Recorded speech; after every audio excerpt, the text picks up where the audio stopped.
Para muitos analistas internacionais, o que aconteceu na Venezuela foi uma tentativa de golpe institucional, parecido com o que aconteceu aqui no Brasil. Só que aqui o Congresso conseguiu aprovar o impeachment da presidenta Dilma num processo que não foi contestado pelo Judiciário. Para ajudar a gente a entender o que está acontecendo na Venezuela, está aqui no estúdio o Alexandre Barbosa, que é professor de jornalismo na USP e na Uninove, especialista em América Latina. Boa noite, Alexandre. Boa noite. Alexandre, esse abandono de cargo era uma última tentativa legal dos opositores de convocar eleições gerais no caso da saída de Maduro. A partir de hoje, se ele for deposto, quem assume é o vice-presidente, certo? Exatamente. E por que essa tentativa? Olha, a gente tem que olhar para a Venezuela num quadro todo da América Latina. Nós estamos vivendo um ciclo de golpes parlamentares ou golpes institucionais. Como colocar os militares para derrubar os governos progressistas não estava mais em voga, porque os próprios exércitos não estão mais topando fazer esse tipo de coisa, as elites estão recorrendo a outros subterfúgios, como, por exemplo, esses golpes parlamentares. Então, lá na Venezuela, desde a morte do Hugo Chávez, o governo Nicolás Maduro tem sido muito contestado porque ele não tem o mesmo carisma de Maduro.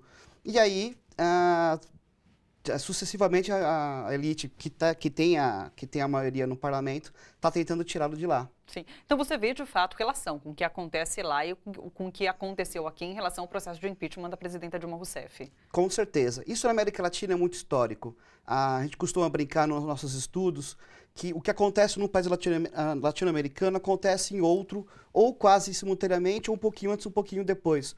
Foram assim com os golpes de Estado, foram assim com os movimentos de resistência, com os processos de redemocratização e agora também com os governos progressistas de 99 nos anos 2000. E agora, com certeza, o que acontece na Venezuela é muito parecido com o que acontece no Brasil. Na Argentina não houve um golpe, né? De fato, sim, lá as elites conseguiram conquistar pelo voto. Como os governos venezuelano e brasileiro tinham muito apoio popular, a tentativa, sabia-se que se fosse pelas eleições, talvez não conseguisse. Então, eles estão tentando outras formas de derrubar esses governos progressistas. Sim. A gente sabe que lá, o Congresso venezuelano, ele é controlado pela oposição e o Judiciário tem apoiado Maduro. E isso, como que é governar num país que tem essas duas forças se combatendo? Diferente do que acontece aqui no país, aqui no Brasil. Tanto lá quanto cá, os membros do Judiciário são indicados pelo presidente da República. Só que aqui, as indicações, depois, na hora das votações, não se mostraram alinhadas com quem as indicou. Na Venezuela, não. Na Venezuela, boa parte do judiciário foi indicado ao longo dos anos todos pelo Hugo Chávez, um processo que é previsto na Constituição, como é aqui. Só que lá, de fato, os juízes acabaram sempre tentando podar essas tentativas da elite venezuelana, via Congresso, de derrubar o Maduro. Só que, por N problemas que envolvem Nicolás Maduro, desde da morte do Hugo Chávez, que tem a ver, na verdade, com a crise internacional do petróleo, com a falta de dividendos, o aumento da inflação, a elite começou a ganhar cadeiras no parlamento. Então, na verdade, ele não tem base parlamentar nenhuma. E aos poucos ele também está perdendo apoio popular. Ficar só no judiciário é complicado para ele. Por isso é que ele tem feito, ultimamente, algumas tentativas de aumentar o apoio popular com o aumento do salário mínimo. Foi salário recente agora, né? Exatamente, ele aumentou 50% ultimamente, mas esse já é o terceiro aumento, o salário mínimo aumentou 3 vezes.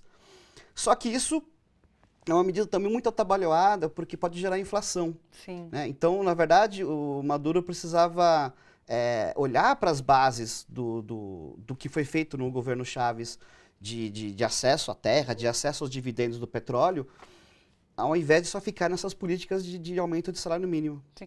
Na sua opinião, qual é a responsabilidade de fato que Nicolás Maduro tem nessa crise que atravessa a Venezuela hoje? Olha, diretamente ele tem alguma, porque lógico, ele é o cara que está lá com a caneta na mão. Mas assim, a Venezuela, ela é, como a América Latina, e principalmente a América Latina, que depende muito da economia primária exportadora, ela era resultado do processo de enfraquecimento do petróleo no mercado internacional. Quando, no governo Chávez, o petróleo no mercado futuro estava muito mais do que $100 o barril, era possível fazer essas divisas gerarem benefícios para a população. Agora, com a recessão do mercado de petróleo e também com a busca por novas fontes alternativas de energia, tá difícil para a Venezuela conseguir seus dividendos. Portanto, assim, ele tem responsabilidade, lógico, porque ele não tem a mesma habilidade política do Hugo Chávez, principalmente de controlar as próprias facções dentro do Partido Socialista Sim. da Venezuela, mas ele também é resultado de uma crise econômica, como aqui no Brasil, né? O paralelo é muito perfeito, assim. Nós também somos resultado de uma crise econômica, e aí a fragilidade política dele em relação ao Chávez foi aproveitada pela oposição venezuelana, que sabe agir muito bem com a imprensa, né? A imprensa venezuelana é muito... Se nós reclamamos muito da nossa indústria jornalística aqui, a Venezuela é muito pior. É mesmo, porque aqui a grande imprensa teve um papel decisivo no que estava acontecendo na política. Lá é assim também? Muito, muito pior do que aqui. É, porque o que a gente vê é se noticiando muito esse desabastecimento de alimentos e remédio. É uma realidade? É aumentado isso pela imprensa? Como que a imprensa atua lá? Então, agora, nos últimos tempos, sim, é uma realidade por conta desse mercado, desse cenário econômico que eu te falei.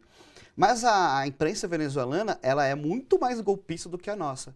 Recomendo para os telespectadores todos procurarem nas redes um vídeo chamado Revolução Não Será Televisionada, que mostra como, ainda no momento de popularidade do governo Chávez, a indústria jornalística venezuelana fez um forte aparato para derrubá-lo e quase conseguiu. Se não fosse por uma ala legalista do exército venezuelano, o Chávez teria caído. E eles aproveitam de qualquer situação, qualquer confronto que acontece nas ruas venezuelanas, ele é supervalorizado, ele é superestimado e é contado de uma maneira...